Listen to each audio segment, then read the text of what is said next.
Welcome back to the Electrify Podcast, brought to you by the creators of Electrify Expo, North America's largest EV festival, coming to a major city near you.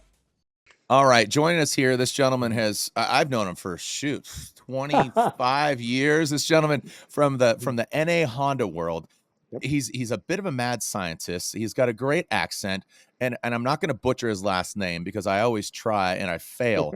But like I said about Daijiro Yoshihara, you only know him by just one simple name. And this gentleman, like Sting, Prince, Madonna, Cher, but in the automotive world, he is simply known as Bisi, and he does some amazing things. Bisi, say your last name for me. Ezerioha.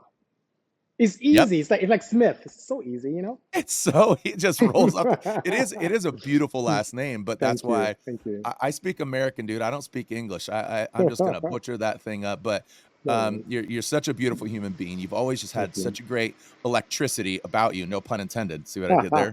Dad jokes.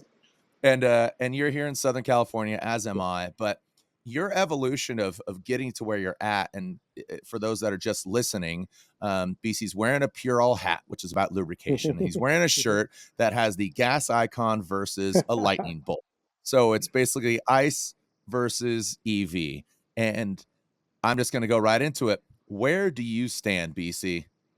You know, for many years, as you and I have known each other, I've been on the petrol side, die hard, and didn't want anything to do with anything electric. Fast forward to today, I've pivoted hard. I'm more on the, from here to the EV side. That's what I'm doing nowadays.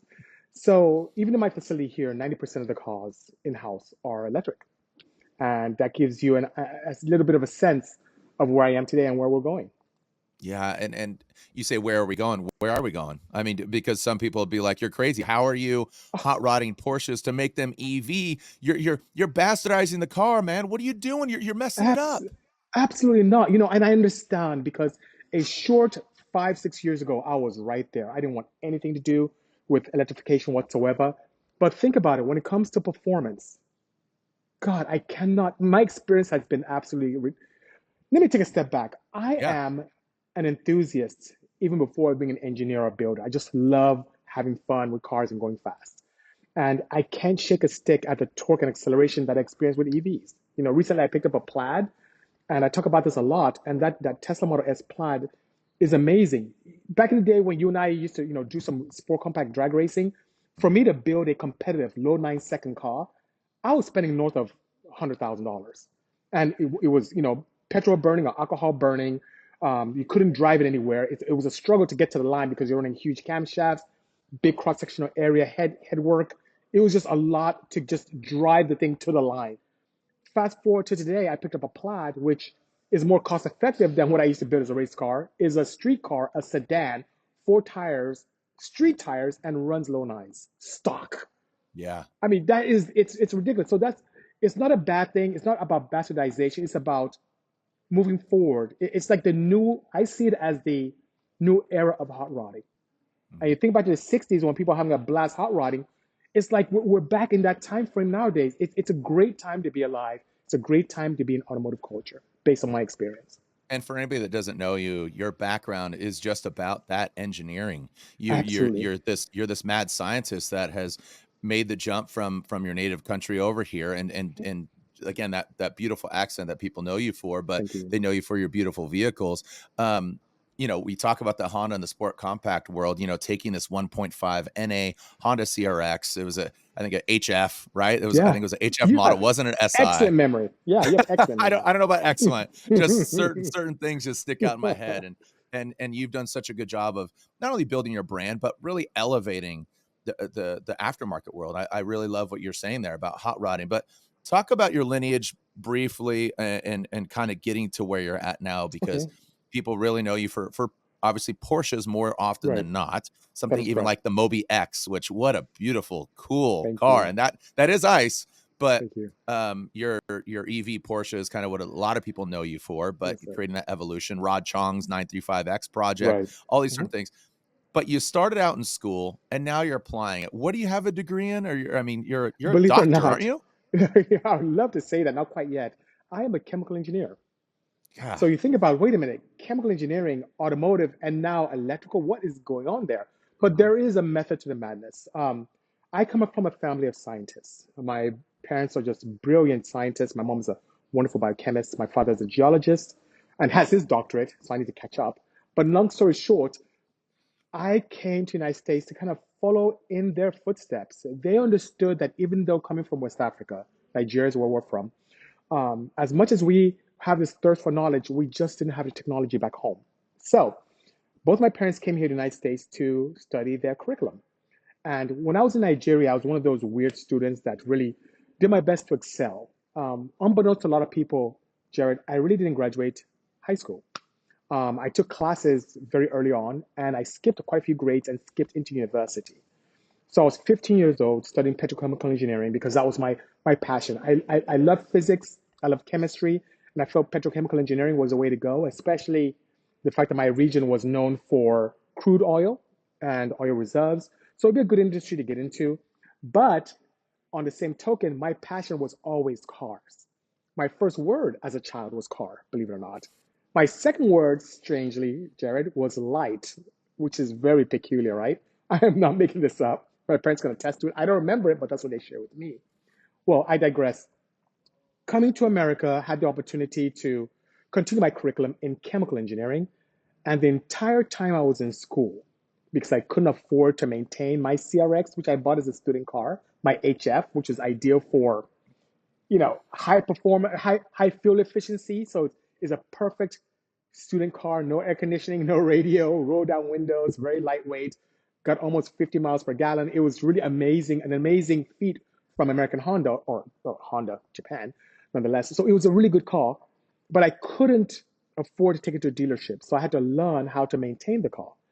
And as I maintained the car and took classes in thermodynamics, fluid and mass transfer, and all these things, and heat conservation, I thought of ways to really incorporate my learnings into making those cars faster. Now, I don't know how much time we have, but my mishaps with that particular car is what pushed me to try and look into modification. I want to learn as much as I could and just had a hard time being able to do that, going to different shops, reading books as I could, because then we didn't have the internet or Google or anything like that. I think we had Netscape. That was in the earlier days. That was kind of crazy and not very, very well informed and not a lot of information out there. But above and beyond that, I went to shops, speed shops, to look for help. And there was one in Compton, a speed shop known as Advanced Engine Management, and I met the founder of that place, John Concialdi, and we hit it off. And he became my mentor and really taught me the ropes like, hey, let me tell you about what you learned in school, atomization of fluids. And hopefully that didn't make too much noise. I tell my guys You're to keep it good. down. Okay. You're in a workshop for those that can't see him. We're working, baby. Yes, yes, yes, It's all yes. good. So long story short, he taught me the ropes about really merging what we're learning in school, the science, and practicality in racing. And speaking of racing, I learned something while I was in college that was a great way for me to make a couple, little couple bucks on the side, and that was through street racing. So I was introduced, and I'm talking about mid to late 90s, into the, Yep. the street racing scene in Southern California, which was amazing. It wasn't all the stuff you see on movies. It wasn't as crazy as it is today, but it was really a great place to make lots of money, and I forged friendships that continue to today. You think of people like Steph Papadakis. You think of individuals like Abel Ibarra. You think of individuals like uh, uh, um, um, Dr. Charles Madrid. These are Ed people who Bergenholtz, I Ron met. Bergenholtz, the Yes, Bergenholtz these are people I bros. met through the street racing era. And then when we start seeing some mishaps, especially after that movie came out, Yeah. we all kind of pivoted into semi-pro racing with the OEM. So Bergenholtz, they did stuff for Mazda. I got picked up by American Honda. And by the way, this entire time, you didn't have a shop like Bisimoto where you can just go and buy parts. There was no eBay or Amazon. You couldn't just pick up parts. You can find places like at like AEM, but they focused on some domestic vehicles, on some earlier sport compacts, but not everything out there. You kind of had to figure things out yourself. And as an engineering student, that was my, how should I say, it's what was the highest appeal for me. That's your My, thesis. I mean, it was. I feel like your CRX was your thesis of engineering and efficiency. I mean That is that not car far that from the truth. right? I mean that was you really here's your petri dish of Uh-huh. emotion, Hmm. you making this move. I mean, there's so much foreshadowing that goes on to where you're at now, and that's why I kind of had to start from the evolution. And I knew Understood. the bits and pieces of it, but really getting it to audio and really exploring. I'm excited to see where it's going further for you, and for the world. I mean, Well, thank straight you. up, Thank yeah. you. The beauty of what we're doing back then is we were not afraid of the unknown because there were no parts available. You kind of had to create things yourself. And you couldn't be afraid of expiring things or breaking things because Mm, that's how we learned. While some racers and builders will break something like, oh my God, I don't want to do this anymore. This sucks. I'm going to go and do something else. I got excited about failures. Like, what could I learn from this? How could I make it better? How can I prevent it? And going to the track, then we had a racetrack in Long Beach, Terminal Island. And it was a quarter-mile drag strip. And I was there every Friday, Saturday, and Sunday, experimenting, figuring things out. And people watch. That's why I got scouts from American Honda. That's why I got scouts from Toyo. These are just company people go out there looking for the next talent. And the fact that I never gave up, even if I expired something on the track, I was back the next weekend testing again. It did two things. It allowed me to have that desire for focus and persistence to get to a goal. And also, it allowed me the opportunity not to be afraid of things that don't exist. Fast forward to today, even in the EV world, I look for opportunities to make things better, in this showroom, electric, all the cars, oh, that blue one seemed to be. But I'm just surrounded by vehicles that we're going to, really infuse this modern technology and upcycle to make them more exciting and, how should I say, emissions friendly as well. How about mhm. that? Hmm. No, it's great. I had a podcast with the carb director for another. I have a podcast with AAA, and he talked about having the first Leaf.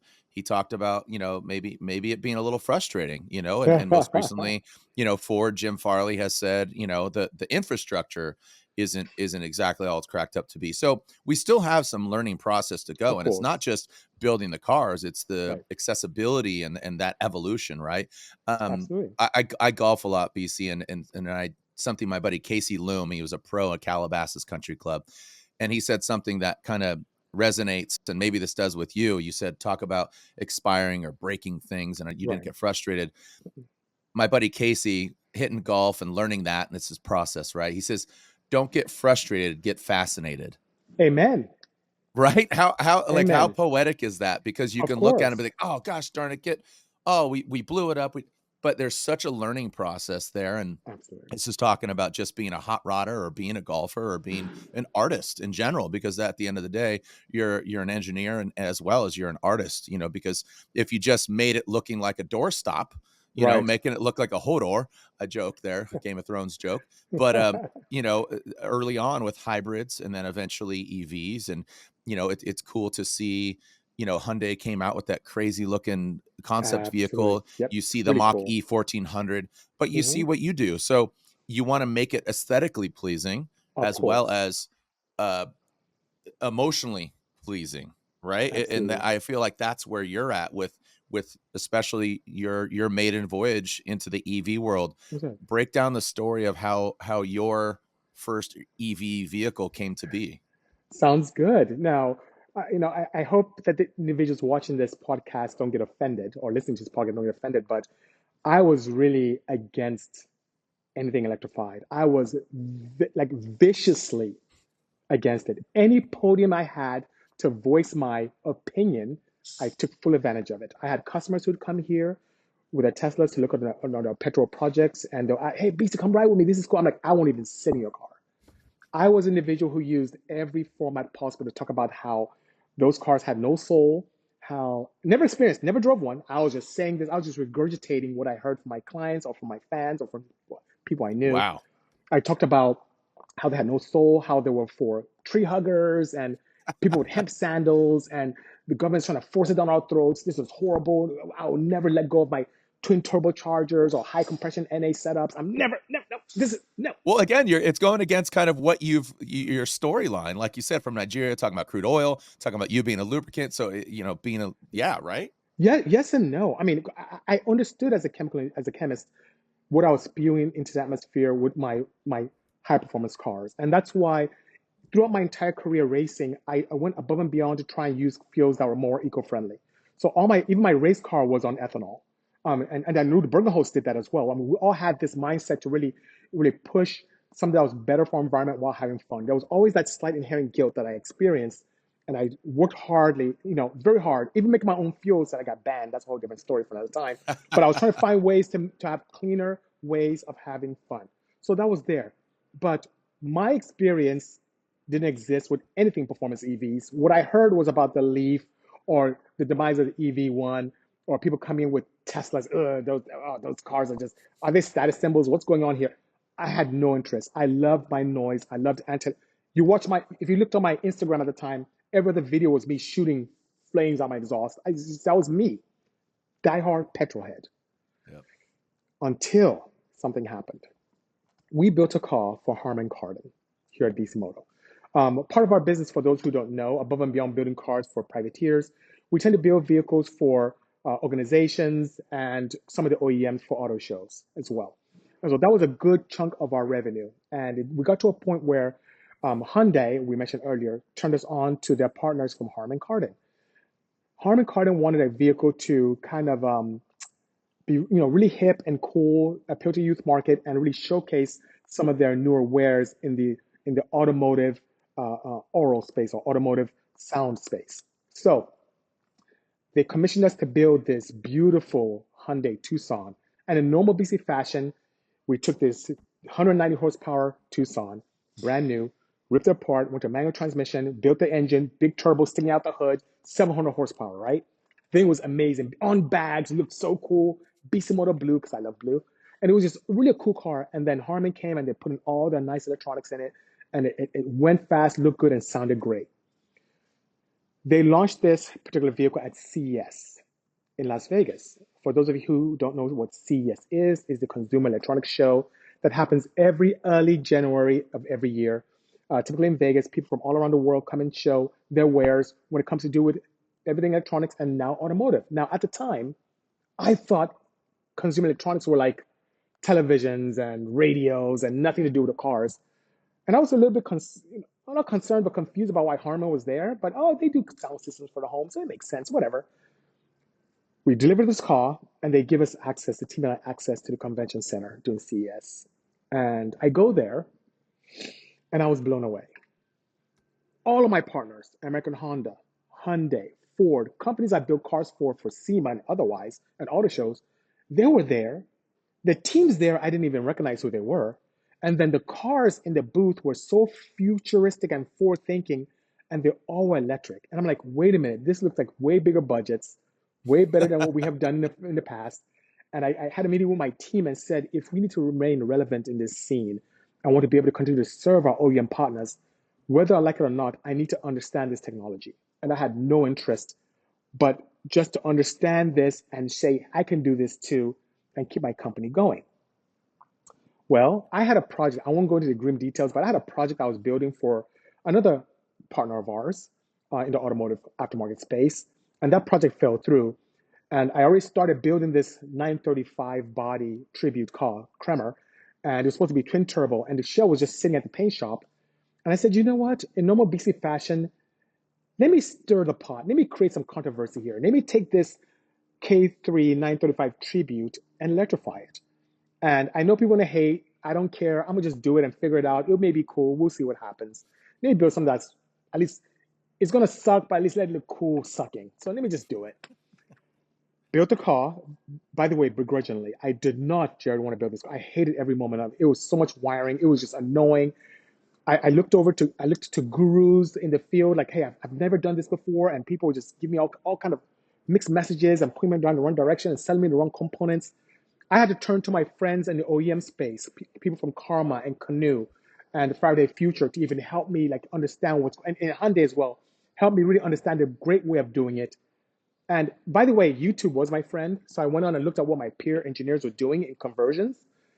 And by the way, I was very disgusted with what I saw. Cool for engineers, but not great for the average driver. So I saw these things where there were so many switches in the car to get going. There was a screen with Raspberry Pi. I didn't want to do that. I wanted to build a driver's vehicle, something that you and I, Jet, would enjoy, right?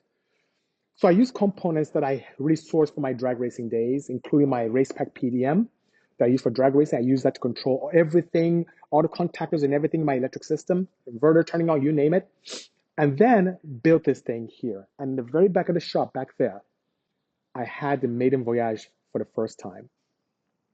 And Jared, I'm telling you, the first time I drove this thing, I was flabbergasted. The like I was almost crying. This thing was amazing. The drive, first it was terrifying because like I went half throttle. Like, what is going on here?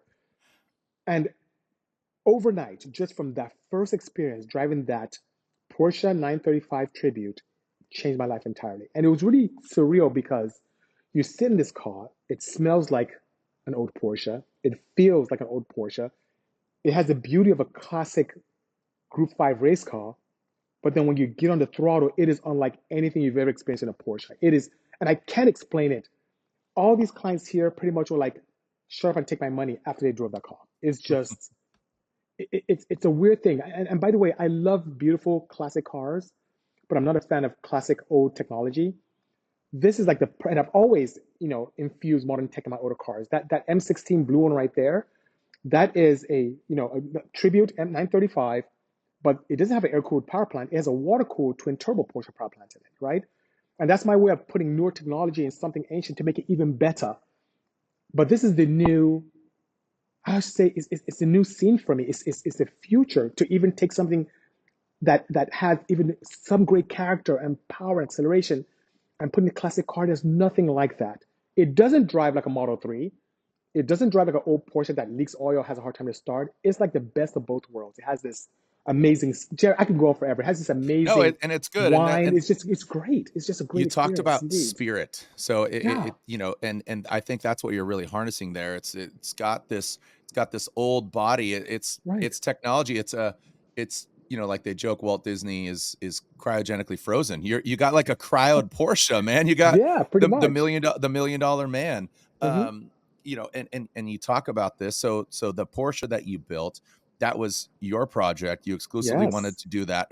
Did you have any partners that were either supporting this or even challenging you and saying, "What are you doing?" Well, I had a little bit of both. I had, like I mentioned to you, I had, friends from, let's say, Michael Breen from EV West. He helped, point me in some right directions and some things we kind of argued about, and I kind of did my own thing quite a bit. The OEMs are really who helped me a lot in terms of fail safes, which I love. I did that in all my petrol cars. Bring that fail safe capability, fast charge, all that stuff came from my friends in the OEM space. So it's just from a detractor perspective, when I started posting what I was doing, it went everything from what's wrong with BC, did he hit his head, to death threats. I got a couple like, we will kill you for doing this to a Porsche. What's sacrilege? What is wrong with you? And it didn't attract me at all. I'm telling you, there's something, I was so wrong so many years saying that the vehicles had no soul. On the same token, I do understand if you do drive a standard production EV that's not performance based, there is that detachment that comes from the tarmac and you. But the vehicles that we're creating here at Bisimoto, you really give you the best of both worlds. If anything, your connection with the tarmac is even amplified because you don't have this petrol engine with a sound that's droning and disconnecting you that. And you don't understand it until you drive one of my performance EVs. It gives you that connection. You hear the pebbles in the wheel. You I send the sound from the engine compartment into the cockpit, so you hear the gears and the electric motor. You hear that. It's almost like a supercharger style whine. It's different and not bad. It's just amazing. And before you know, you look down, you're doing 100, like, oh my god, this is ridiculous. It's and On public or on closed roads, of course, not yeah, not of not course, in yeah, Mexico, in yeah, Mexico. yeah, So, in and so Mexico. that being said, whether you think of people like Larry Chen or Magnus Walker, Mhm. even Jay Leno, they've driven my car, my K3Vs, and they're like, this thing is ridiculous. This thing is Mhm. amazing.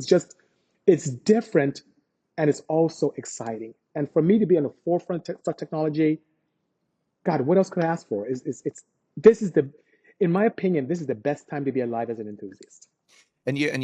You have these kind of chapters talking about your evolution from, Nigeria, coming over, your parents making that jump for Mhm. you, and for you having this opportunity, talking about chemical engineering, and now going to this is like another chapter. It And is. I'm really, and so I guess the evolution of it, and now people entrusting their vehicles with Bisimoto, Yes.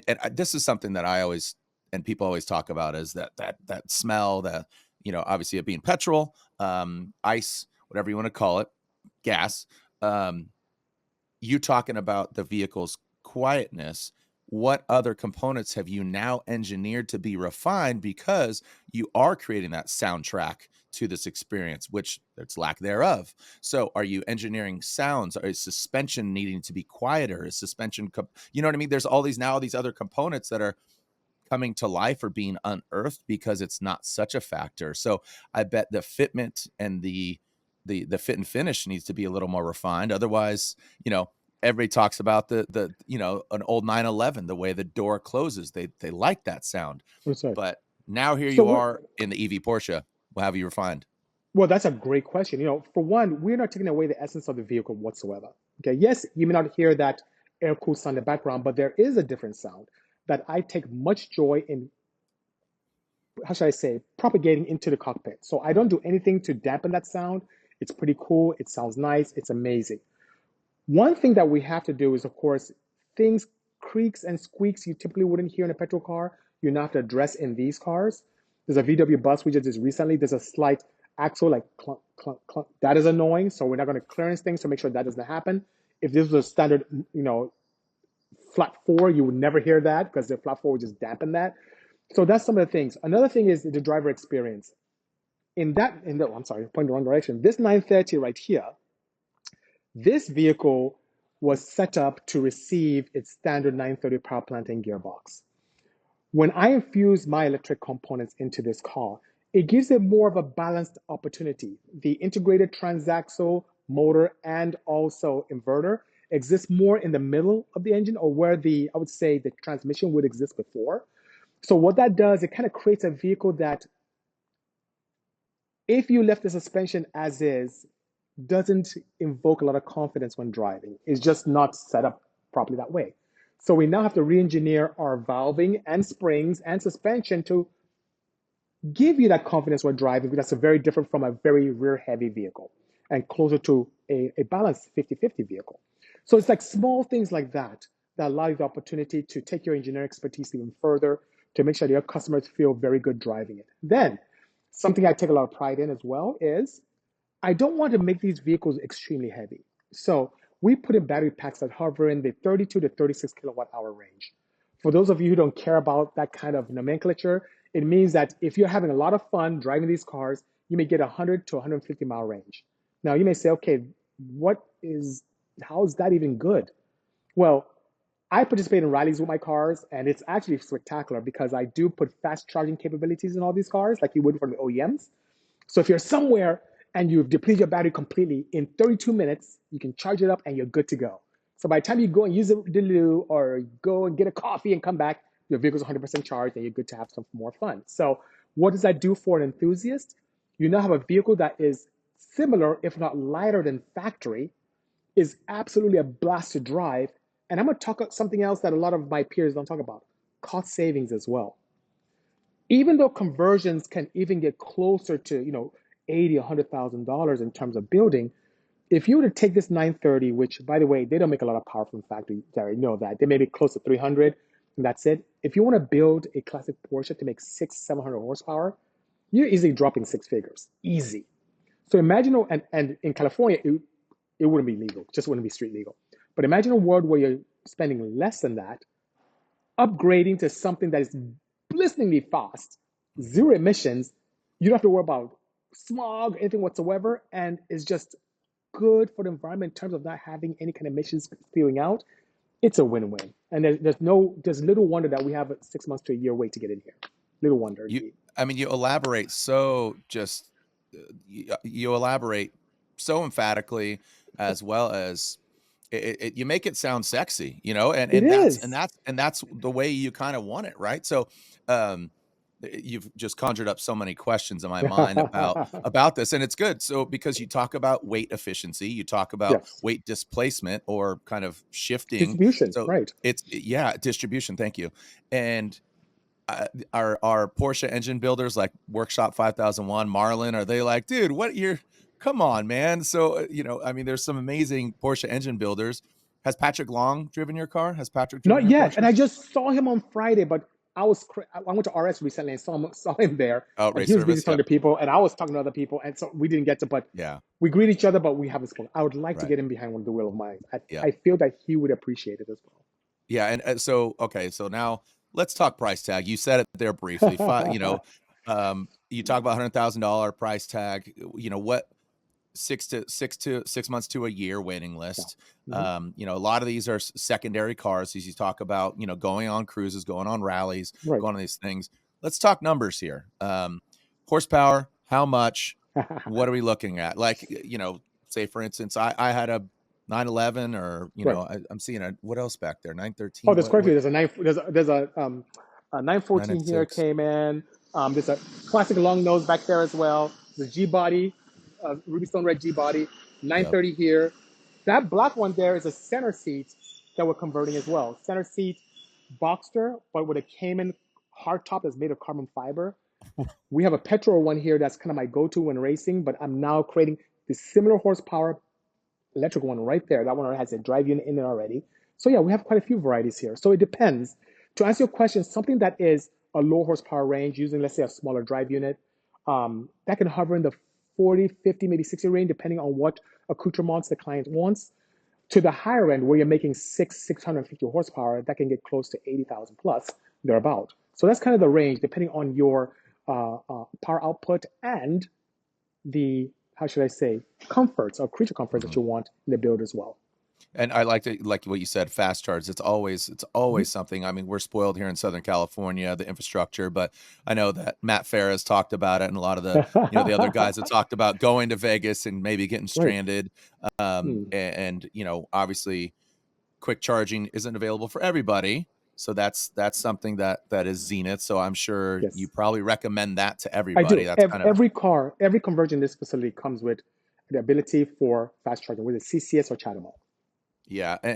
And then what are you developing a kit? Are you saying, because talking to Rywire, he's talking about Right. taking the old school Hondas, EF, Mhm. EGs, EKs, even modern ones, and hot rodding them, utilizing Tesla engines and putting them in there. Are you Okay. developing something, or are you kind of doing what he's talking about, your kits? Well, put it this way. I derive pleasure, as I always have, really going to the unknown. So what that means is that I'm not making kits where the average person could install. As a matter of fact, I have my own thoughts about the dangers of this entire scene. Mhm.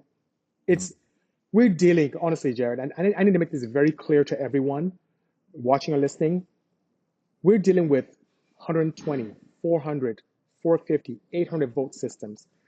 You can really get hurt with this. You So, could die. You could die. yeah, Straight up, just say it. easily, yeah, you could die. And there's so many things that can go wrong. And I'm at a point where, personally, as a business owner here, I am not comfortable allowing people to do that in the field. I'd rather someone send a vehicle and then we do everything in house and put all the safety protocols in place. My team here is very well versed and trained on the safety aspects of that. You've known me for years where I built petrol cars. I've shipped motors to people for the race cars I build and they still mess it up, even though it was a crate to put in. So I'm not that confident putting out kits. Think of us as an earlier stage Coachworks company, where whether it's a 930 or a VW bus or Rolls Royce or a Caterham, we have the capability to design and engineer in house and fabricate all the components to make that happen and provide the client a turnkey solution to what they desire. So at this That's, point, as much as I admire what my peers are doing, I am not interested in the kit space primarily because of safety concerns. That's the only reason. and I think that's buyer beware. That not buyer beware, but buyer be conscious, and Of course, also and for people that you entrust to do the right thing, right? And you're not just, and that's why Ferrari's built their program. Hey, you need to own this car before you own this car before you own that car. understood. There's this lineage of education information. I mean, I remember when everybody was buying those GT40s and they were just going ham and crashing them, and they just didn't know Vipers, the same thing. capability. Oh Fifth my gen gosh. Vipers, yeah, same thing. Yeah, You got to put absolutely. it in capable hands. Hmm. Otherwise, you're just going to grenade the thing, and it's a waste of time, and it's unfortunately a waste of life. There is a Because solution to that, Jared. There is a what's that? solution to that. I mean, if there are authorized facilities where cars can be done, I'm okay with that. But the do-it-yourselfer, I'm not there yet. It's just Yeah. me because I know what I do. I know what I've dealt with here in house, and Mhm. we're well versed with all the equipment. And let alone, it's just I'm on the fence when it comes to, kits out there. No, That's and just on me. I think it's a tempered approach. You can only tell the future by looking at the past, and Of here we course. are just evolving and as you say, the unknown. You brought up and conjured so many words that really envelop kind of this emotion that you have created for and your affinity for this. All right, talking about working with different partners over the years, building cars Yes. for SEMA show or shows. All right, so who's nailing EV the best right now? God. From an You know, OEM standpoint. from OEM standpoint, And it doesn't need to be is like it? performance. I'm just saying Oh, it's look at all you. things involved. Okay. So no, hear me. Okay. I know Okay. you want to go fast, you want your stuff, but from an aesthetic off the showroom, Okay. aesthetic, Okay. performance, efficiency, and I know performance and efficiency, that's kind of, but you can have this good compromise. You can have a Right. good compromise because talking about miles, talking about how many hours, whatever. Right. Um, who's nailing it? You'll be Or who's surprised. You may be good. surprised at my answer. I Hyundai. don't think I Hyundai. will actually. Hyundai. Boom. That's They who I they was are. honestly thinking. Oh, really? They are Yeah. really killing it. Okay, so I love Teslas. I love the technology. I love how they really almost created a market for all of us. I love it. But the fit and finish on a lot of the cars leaves a lot to be desired.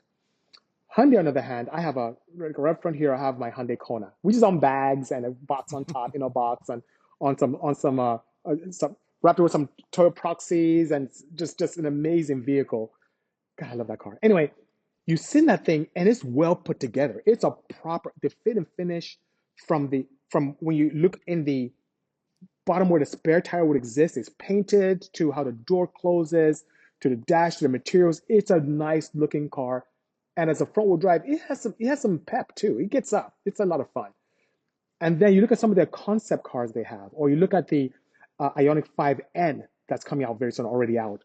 Just salt in 600 Australia. horsepower. I Yeah, literally it's just saw it in amazing. Australia. See, that Yeah. thing is awesome. So, as an OEM, they are killing it. And I see them little by little chomping at that market share that Tesla has really just been a leader in. And I've been really impressed with that team. I'm not just saying that because they're my partners, but I really like their ethos, what they're thinking about, and how the focus is on efficiency, power, aerodynamics, and aesthetics. It's Yep. amazing. And Amazing indeed. I honestly, that was the company that I had in the back of my mind. And you're like, you're gonna be surprised. I'm like, nope, hold my beer. I bet you I won't, because literally I just got back from Sydney, World Time Attack Challenge. Yeah. Keiichi Tsuchiya was there. Drift King. He drove that thing, the Hyundai N. They talk about Corner Rascal. They talk about their three pillars of what N is. If you don't know what Hyundai N is, essentially their AMG, their M model, Hmm. right? Their performance division. And they did, ice ends, right? The Veloster Yeah, end. they did. I had a Velocity N as well. Yeah, Yeah. and the Ionic 5 in itself is just a transportation vehicle. The lines of it are signature. And to be quite honest, Hyundai like Sunday. I was told that by PR people back when a Hyundai did compete with Reese Millen behind the wheel of it in Formula Ah. Drift. So it's Hyundai like Sunday. Meeting the Hyundai people in Australia, great activation there, but they had all the lineup there, and the end experience is just that. They talk about, and I talked with the Ruined guys, Ruined EV, about this, and I read the press release, and hear this, and this might be interesting to some people, and it bears repeating. So the whole N lineup, they want to harness their three pillars. The three pillars are Corner Rascal, which just sounds totes adorbs. I'm joking. It sounds menacing. I just think of Rocket from Guardians of the Galaxy, Yeah, right? A understood. corner rascal, right? Racetrack capability, and that just speaks to us and being able to whip the car around. It's going to give you the right feedback of the Yeah. wheel and the responsiveness and all that. And then everyday sports car. So here's this N pillar system that they're saying, hey, let's drop this. But then they speak into engaging with sound. You talk about electrification, and it has an N active sound, and Right. developing this and still keeping that experience, because a lot of people get turned on because you lose that emotion, as you were talking about Right. earlier. And Hyundai does that. I mean, Porsche's, obviously Porsche is a Porsche, but you look at that sticker, and it's it's breathtaking. It's tough, but Right. um I'm not surprised by you saying that. But Ford, obviously, Dodge has been so aggressive with your Vipers. Right. Say what you want about PT Cruiser. It was an interesting looking car and It harnessing things. was. Hmm. the Prowler, right? Dodge is Yep. so aggressive, and they still are, building Hellcats, and what's the Demon, and what's that new one, that drag car. Yeah. So they're going ice, but here's Ford taking a stab at it, obviously with the Mach E, the Lightning, many different cars, and with Vaughn and his 1400, that's the hot rodded version of it, and it being at Electrify Show Off. You gotta talk to the OEMs. Are OEMs knocking on your door and saying, "Hey, let's talk"? Are you building things? Like I gotta, Yes. I So that can you relation reveal continues. anything that BC's working on, Um, and just um, give us a little uh, nugget? yeah, but put it this way, Hyundai is one of the partners that continues to work with us. Mhm. Even the the Kona I just spoke to you about, the Kona Electric, is something that we worked with them on as well. When I did my show on Motor Mythbusters, we had a couple of those where we did like a like a EV versus petrol kind of thing as well. So yes, Hyundai is one partner that I continue to work with, and there's some stuff in the horizon when it comes to that. Ford, I've done a little bit of stuff with on the petrol side, not on the EV side yet. And I did like their ethos, and I would love to be able to work with them as well. But that conversation hasn't occurred anytime recently. And then with Porsche, luckily for me, PCNA or North America, um, the guys in Atlanta were able to get me a Taycan during the earlier launch. So I helped with some of that how should I say, content when it came to launch the new Taycan. So that was good. But one for me to put my Bisimoto touch on, I haven't received one from Porsche, not quite yet. Not I think, but it just takes time. It just takes that, yet. again, with Von Kitten Jr., it's notably campaigned an S chassis S13 in 2004, and then 2005 he bought one, Right. invested his own, him and Falcon Tire back in the day, and then Mm-hmm. now look at Von campaigning and Yeah, building, that Mach E 1400 in understood. conjunction with Ford. I mean, the Arrow and all that, and Colette Davis is driving it out at Electrify Show Off. I think it's just a matter of time, Understood.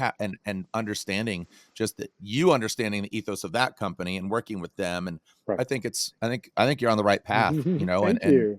yeah, and you being a Coachworks developer as opposed to just this tinker shop. And I think that Understood. really speaks to your evolution and what you've created, man. Congratulations on Thank you. all you've Thank you. done. Thank you.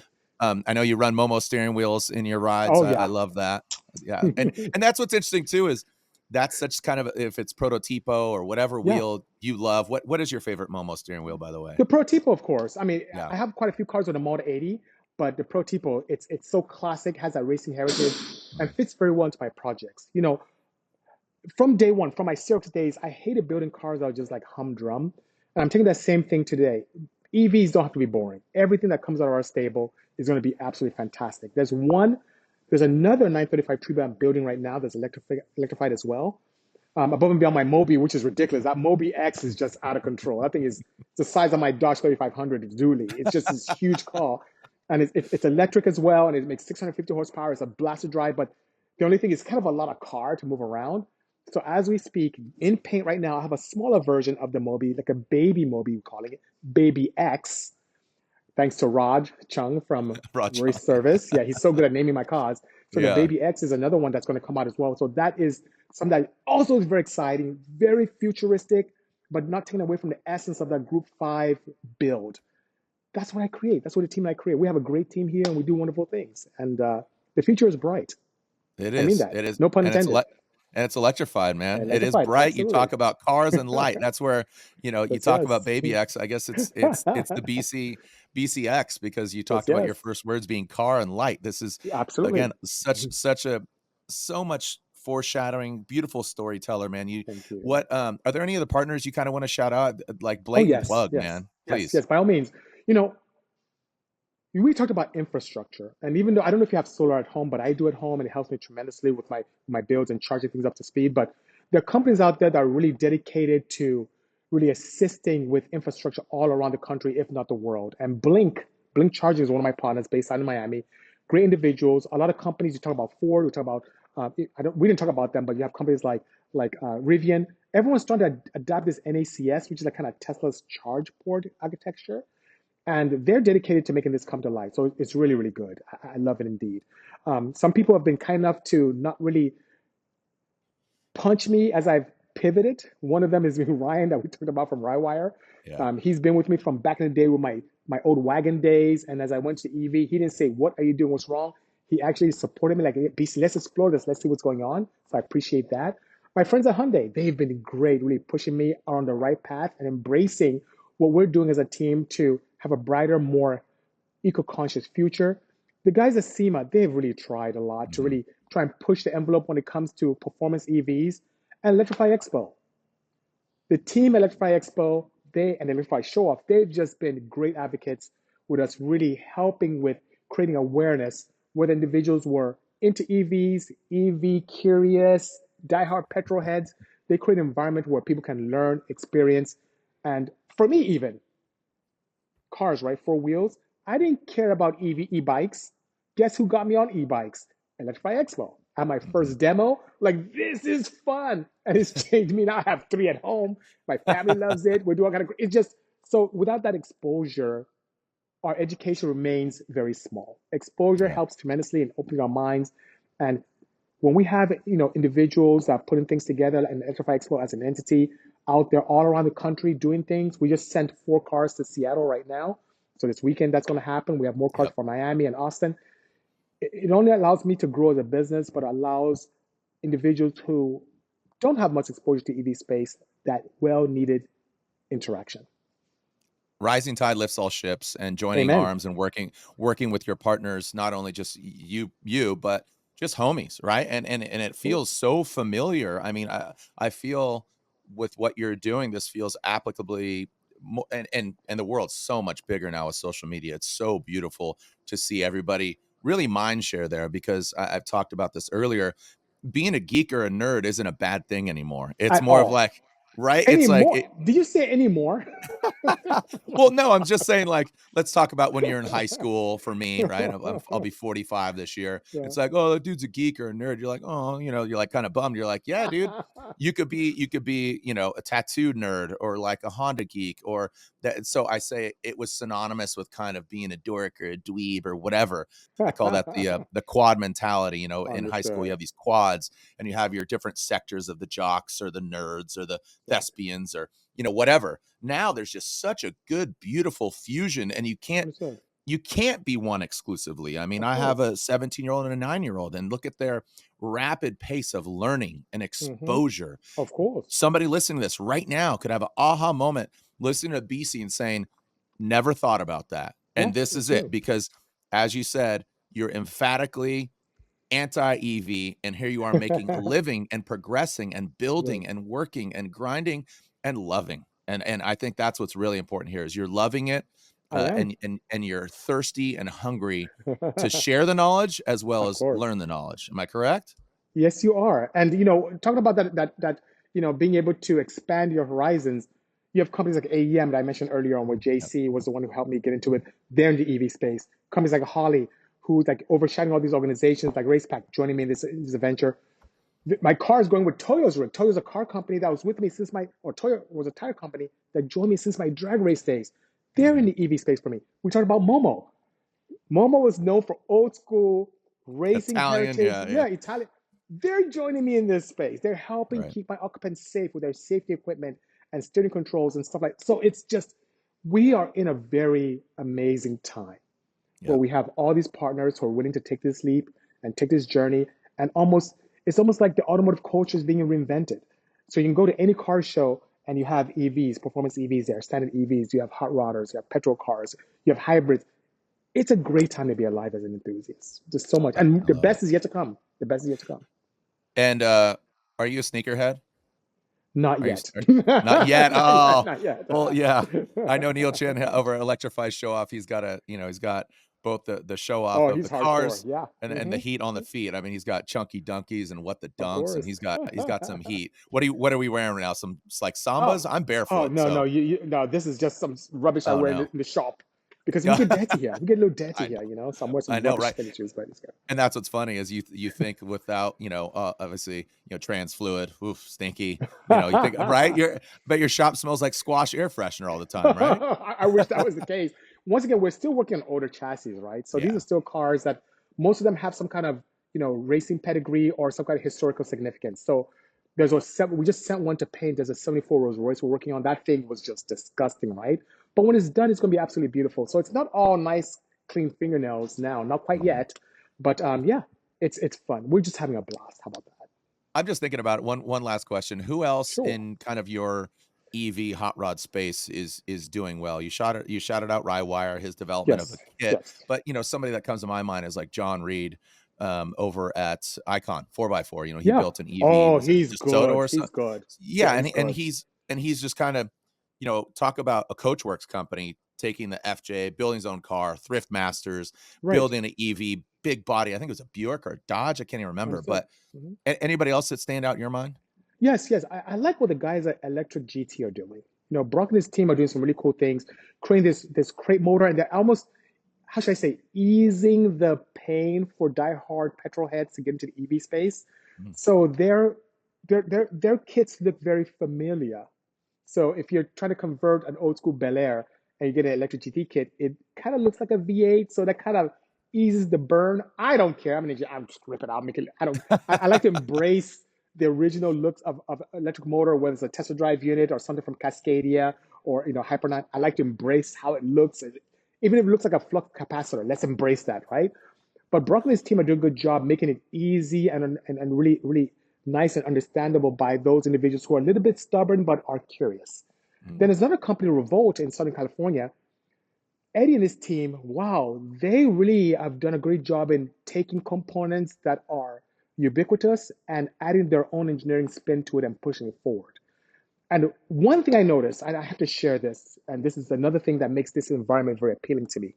One thing I'm going to share with you is that unlike the petrol environment where I came from, in the EV space, I see a lot more collaborations occurring between shops, which you may consider competitors. People get together, share information, share knowledge, and grow as a whole. And we talked about, how rising tide lifts all boats. We're Mhm. definitely doing that and living that day to day. So I'm sharing information about Brock and Eddie because we've shared information, we've exchanged parts and components. It's just one big happy community. Even though we're competitors, we do it in a very healthy manner. And there's Yeah, enough for the everyone. research and develop the R&D, the aspect there, and you Absolutely. talk about like SEMA Garage, Mike Spagnola, Oh, new yes, president, Mike. What a great over guy. at SEMA show. I mean, there's Absolutely. just so many components right now that are absolutely, post COVID. Pre-COVID, we are going 100 miles per hour. Then we went to zero, and now we're at like I feel a buck 30 with a Dutch out the sun. We're saying money ain't a thing. It is really really great to talk with you and share your Thank story, you. BC. And again, Yeah. if it can people drop by your shop and kind of get a I little. have a lot of kind of weird secret stuff. My K3V is right now at the Peterson, and Okay. the Peterson has been sending a lot of projects here, which is pretty interesting. And some of them I can't really talk about, but Okay. if people want to get closer to us, they can, join us on Instagram. Okay. Just joined Threads recently. They can write to me, and I always respond. And maybe we can make something happen on a one-on-one Yeah. basis. But we're kind of not set up just for walk-ins at this time because we have a lot kind of crazy secret stuff behind that wall over there. Oh, see, So stay, stay those are the tapped. nuggets we're looking for. But There yeah, you go. you're very much an open book when it comes to going on Instagram Live and sharing things. You're Yes, every again Tuesday just a constant at noon. contributor Thank to you. energy in more ways than one, not just Thank vehicles, you. but great energy, man. Thank you so much. Thank Again, you. you could My find pleasure. Bisimoto, Bisi Moto on Instagram. Check them out. Like you said, just going live. Thank you so much, man. I really Thank appreciate it. you. My pleasure. Thanks for listening to the Electrify Podcast, brought to you by the creators of Electrify Expo. Be sure to catch full video episodes on YouTube at Electrify TV and follow along on social media for daily clips and more.